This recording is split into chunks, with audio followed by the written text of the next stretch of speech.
You're listening to So Much to Say on TLV1, and I'm your host, Daniela Cheslow.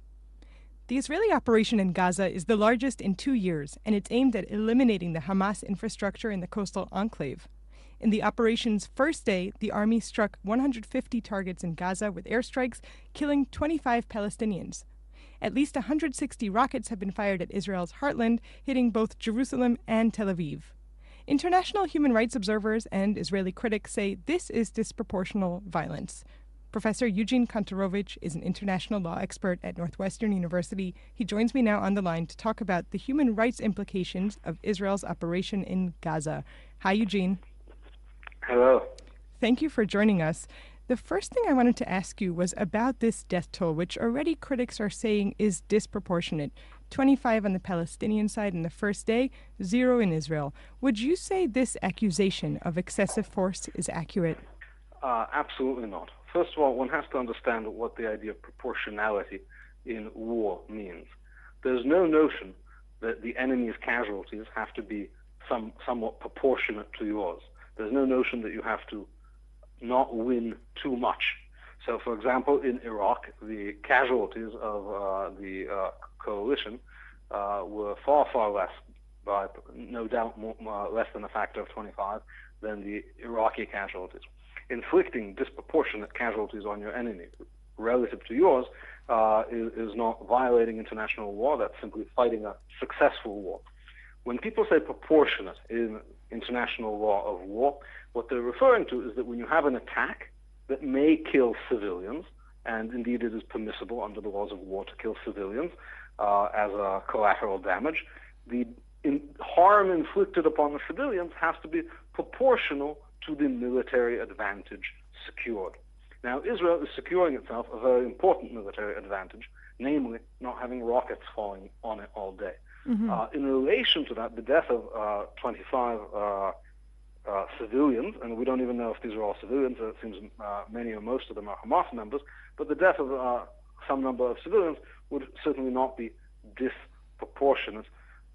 There's no sense in which the casualties in Gaza need to be proportionate to the casualties in Israel. Indeed, that's a very strange notion that to comport with international law, Israel has to allow more of its citizens to be killed. Mm-hmm.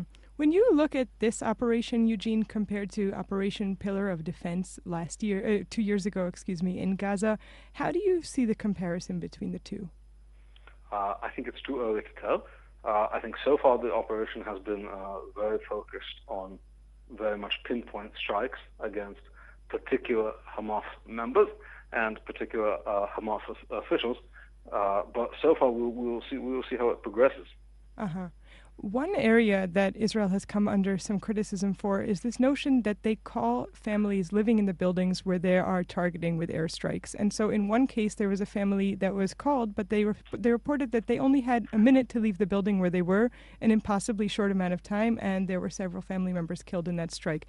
Do you think that Israel picking up the phone, dialing the family, letting them know, and giving them a minute to leave is enough time? And do you think that absolves Israel of some of its responsibilities vis-a-vis civilian casualties?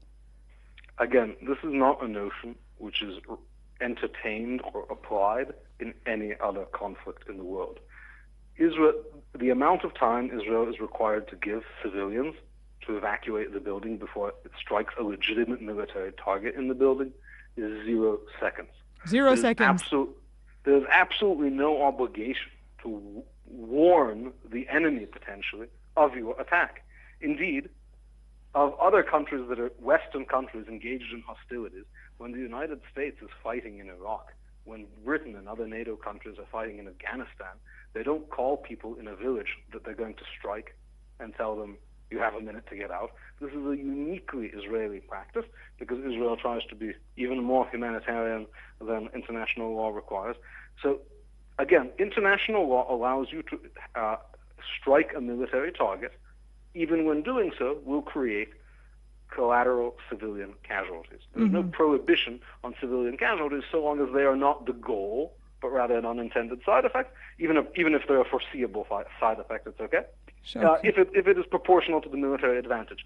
So Israel is going beyond the letter of the law and trying to even avoid this collateral damage. Now, obviously, if you call everyone in the building 10 minutes in advance, then they will tell the Hamas guy, and you will fail in your military objective, which is not required at all by international law. And again, the fact that international human rights groups would condemn this practice really suggests that they are more interested in criticizing Israel than in promoting the protection of civilians in war, because Israel has taken upon itself a stringency not observed anywhere else. Mm-hmm. I want to also revisit another operation in Gaza, another Israeli operation, which is Operation Kohelet in 2008. And back then, again, the target was Hamas infrastructure. Again, the objective was to eliminate rocket fire to Israel. We can see, in the hindsight that it hasn't exactly worked.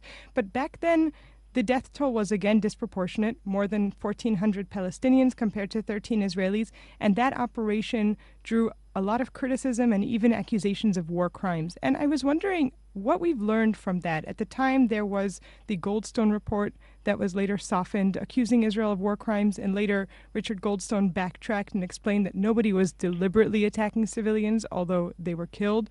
But some of his accusations of disproportionate force again, or war crimes, still stand. What have we learned from Kohelet in 2008? I don't know if we've learned anything.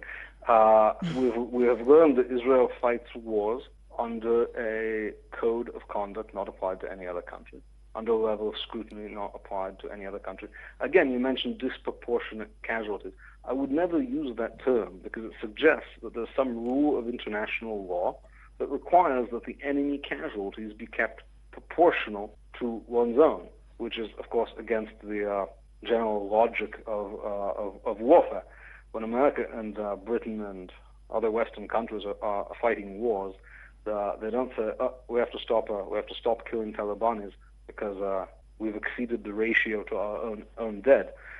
So what we've learned is that there's a huge international double standard. We've learned that it's very hard to rely on evidence coming out from Gaza because much of that evidence is obviously manufactured. We have learned that one of the principal tools of Hamas in this struggle is using fabricated claims of civilian casualties to limit Israel's operational abilities and to internationalize the struggle in a legal sense.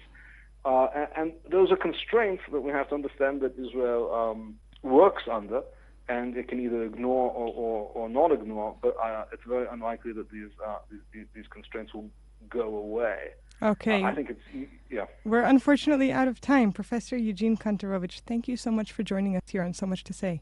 My pleasure.